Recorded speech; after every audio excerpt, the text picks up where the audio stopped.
안녕하세요, 송송트레이더입니다. 오늘 소개해드릴 내용은 선물 거래에 관하여 설명드리려고 합니다. 선물 거래를 처음 접하시는 분들께서는 굉장히 생소하실 거라는 생각이 많이 들어 이 영상을 준비해 보았습니다. 선물 거래란 무엇인가부터 설명드리겠습니다. 선물 거래는 미래의 가치를 사고 판다라고 생각하시면 될 것 같습니다. 파생상품 거래의 일종이며 다양한 파생상품이 있지만 그 중에서 선물에 대하여 설명드리려고 합니다. 먼저 개념을 설명드리면 현물은 거래 대상이 되는 주식이나 상품 자체를 보유하는 개념입니다. 그런데 선물은 거래자가 계약 날짜의 계약 가격으로 계약 수량을 거래하는 일종의 계약을 체결한다는 점에서 차이점이 있다고 보시면 됩니다.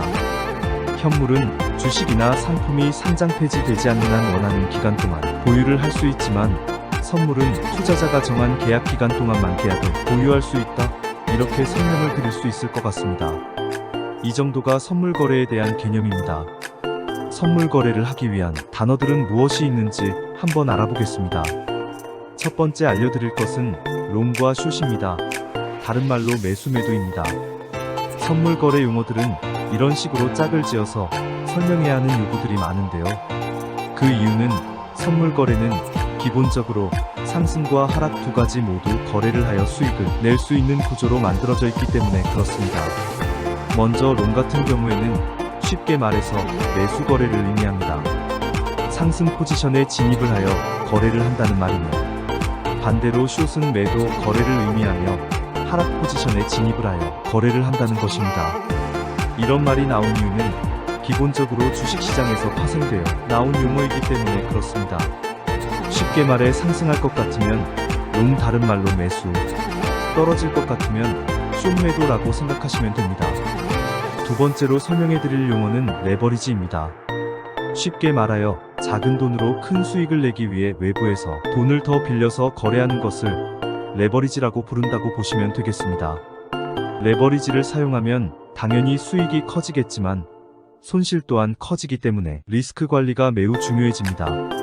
세 번째 용어는 증거금입니다. 증거금이란 계약의 이행을 보증하기 위한 일종의 보증금이라 생각하시면 될 것 같습니다. 앞서 설명드린 레버리지를 활용하여 매매를 하기 위해서도 어느 정도의 증거금이 활용이 되어야 레버리지를 이용하여 매매를 할 수 있습니다. 앞서 설명드린 레버리지와 증거금 두 가지를 연관지어 설명드리면 1만 달러의 증거금을 가지고 레버리지 5배를 이용을 하면 5만 달러로 매매를 진행할 수 있습니다. 즉 하이리스크 하이리턴입니다. 수익을 크게 볼 수 있는 장점이 있지만 반대로 손실에 대한 리스크도 늘어나겠죠. 마지막 네 번째 용어는 청산입니다. 오늘 알아야 하는 내용 중에 가장 중요한 핵심 단어라고 생각이 되는데요. 손실이 증거금을 넘어설 때 발생이 되며 로스컷이라고도 얘기를 합니다. 설명을 드리면 1만 달러로 10배의 레버리지를 이용해서 10만 달러로 매매를 진행하고 있는데 포지션 진입한 시점으로부터 10%가 떨어지면 1만 달러의 손실이 발생하게 되겠죠. 그러면 손실이 증거금을 넘어버리기 때문에 청산을 당하게 되는 것입니다. 청산을 피하기 위해서 증거금을 계속 추가로 넣어서 즉 물타기를 하는 방식은 제 경험상 좋지 않은 방법이며 차라리 빠르게 손절을 하여 방향을 다시 잡는 것이 더 좋은 방법이 될 것 같습니다.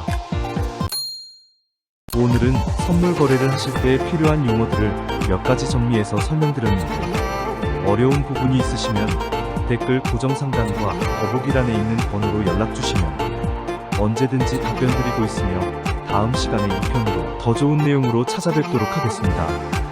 영상 시청해주셔서 감사합니다.